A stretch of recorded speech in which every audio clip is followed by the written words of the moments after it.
Good morning. It is 10 a.m. Allison is here.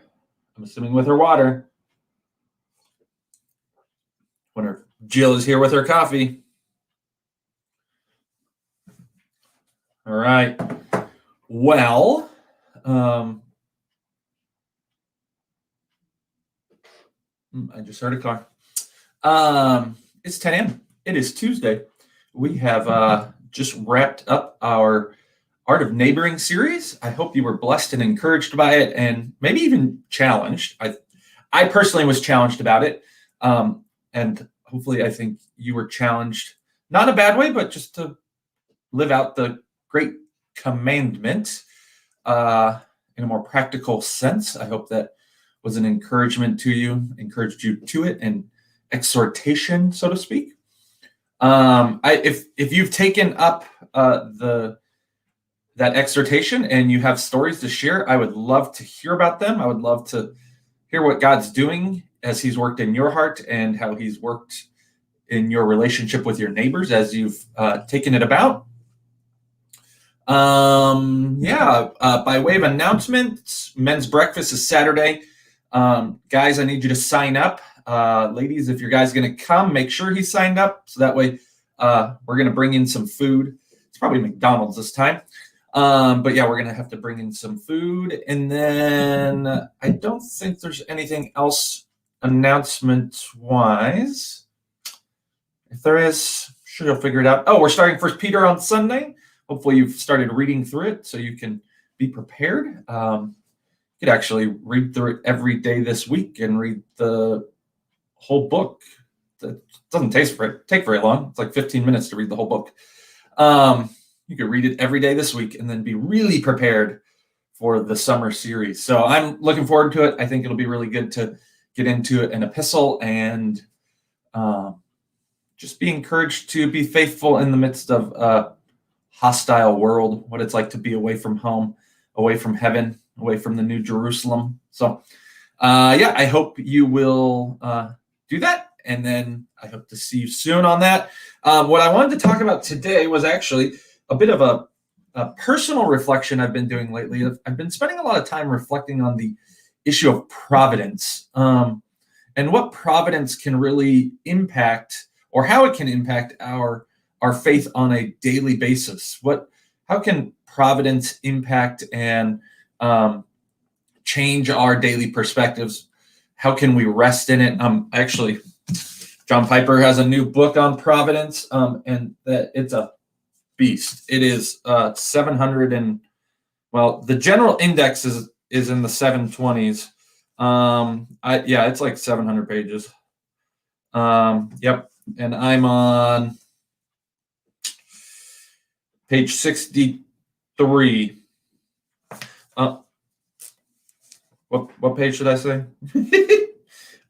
63, right? Yep. So I've been reflecting on that, and I think we'll spend some time doing maybe a little bit of a series on providence. So if you have questions about the topic of providence, or you want to, there's something about providence you want us to discuss and consider, I would love for you to share them with me, so that way we can bring it in. And one of the things that I've been reflecting upon providence about is really how, when we rest in providence, how it really can free us up in so many ways. And how providence, by knowing what providence is and by resting in it, it allows us to really rest in the Lord and really walk in obedience and not worry and not be stressed. And really how providence, when we allow it to impact our thought life, it really can impact every area of our life. And one of the things I like about John Piper's work on it is he says that providence is purposeful sovereignty. So God using his sovereignty with goodness and it being purposeful. So God's sovereignty is not accidental in how it is managed, and God uses it perfectly to accomplish his good purposes. And so really that can impact every area of our life. And it's really been impacting my own thinking on really what do we look, how does knowing that God operates providentially, how does that impact me considering everything I do? How does that change my outlook and my perspective on the things that might annoy me that happen, or the things that might irritate me, or the things that uh, might cause me grief and pain, or um, bring me joy, happiness?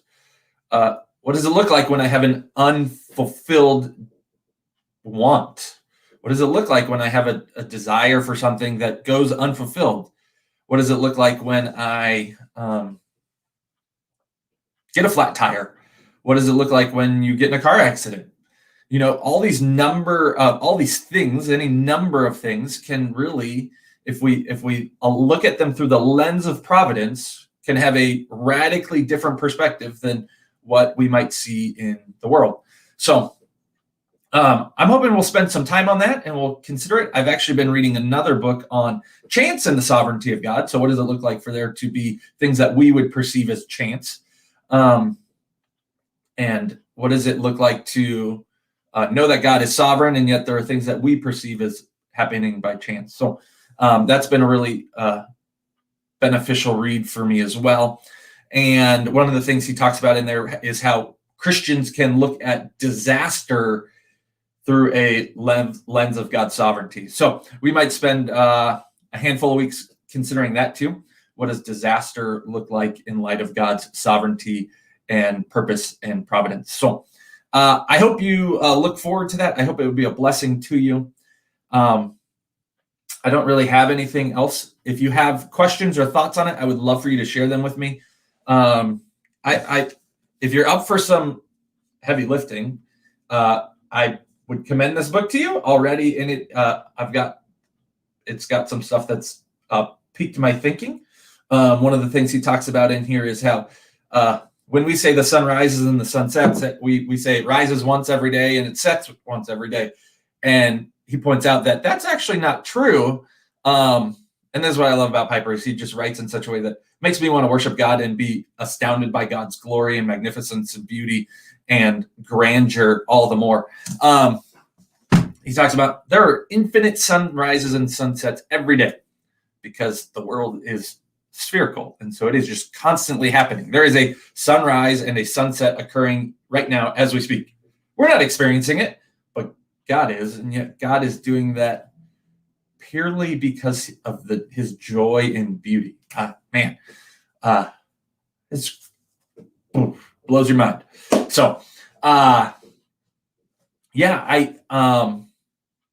think it'll be beneficial and uplifting. I hope you'll look forward to us spending time reflecting on providence and thinking through and considering it. Send any thoughts or questions my way about it, and we'll plan to discuss it. And I think that's it for right now. My mouse has stopped working. So how do I end the broadcast? Oh, there we go. My mouse isn't working, but my trackpad is. Okay. If you need anything, friends, if you have any prayer requests, let us know. And I think that is it. All right. Hope you have a great week, and I will see you soon.